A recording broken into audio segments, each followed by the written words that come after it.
In 2020, children are still drowning in pit toilets in the Eastern Cape. Sadly, government doesn't seem to be doing enough to end the plight of those suffering this human indignity of using such latrines. A school in Port St John's made of clay and smelling of cow dung has only 3 classes catering for over 400 pupils. It's no wonder the Eastern Cape has one of the highest rates of school dropouts, as well as the worst performing matriculants year on year. Let's pick that up with my colleague Ronald Masinda, who is in Mthatha. Ronald, good afternoon to you. Tell us what you've seen. Jeremy, good afternoon to you from a village here in Port St John's where we find Gobisizwe Primary School. The school was established back in 1984 and currently has around 200 pupils. In the background, and I'm going to ask my colleague Mthatha to pan to my right, it might seem like an ordinary school break where kids are having fun, but way too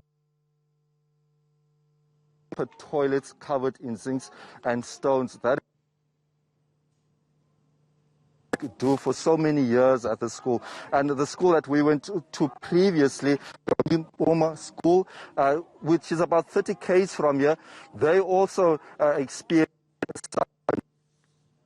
many kids we have been told that had to drop out. Around 50 kids from last year had to drop out due to the conditions. And I'm going to ask my colleague Mthatha to continue panning across to my left, where we are seeing these mud structures, these dilapidated mud schools where we were previously. We spoke to the principals there, and they told us that the Department of Education in the province met them in March,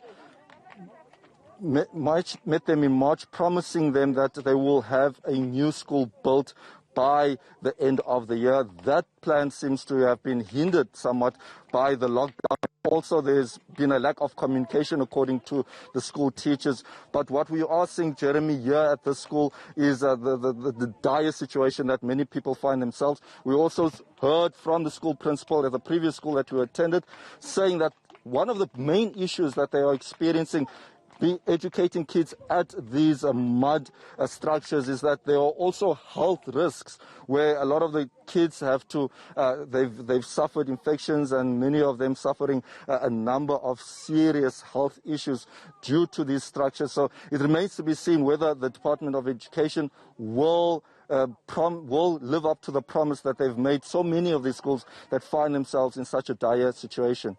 It is an utter disgrace. Ronald Masinda in Mthatha, thank you. Now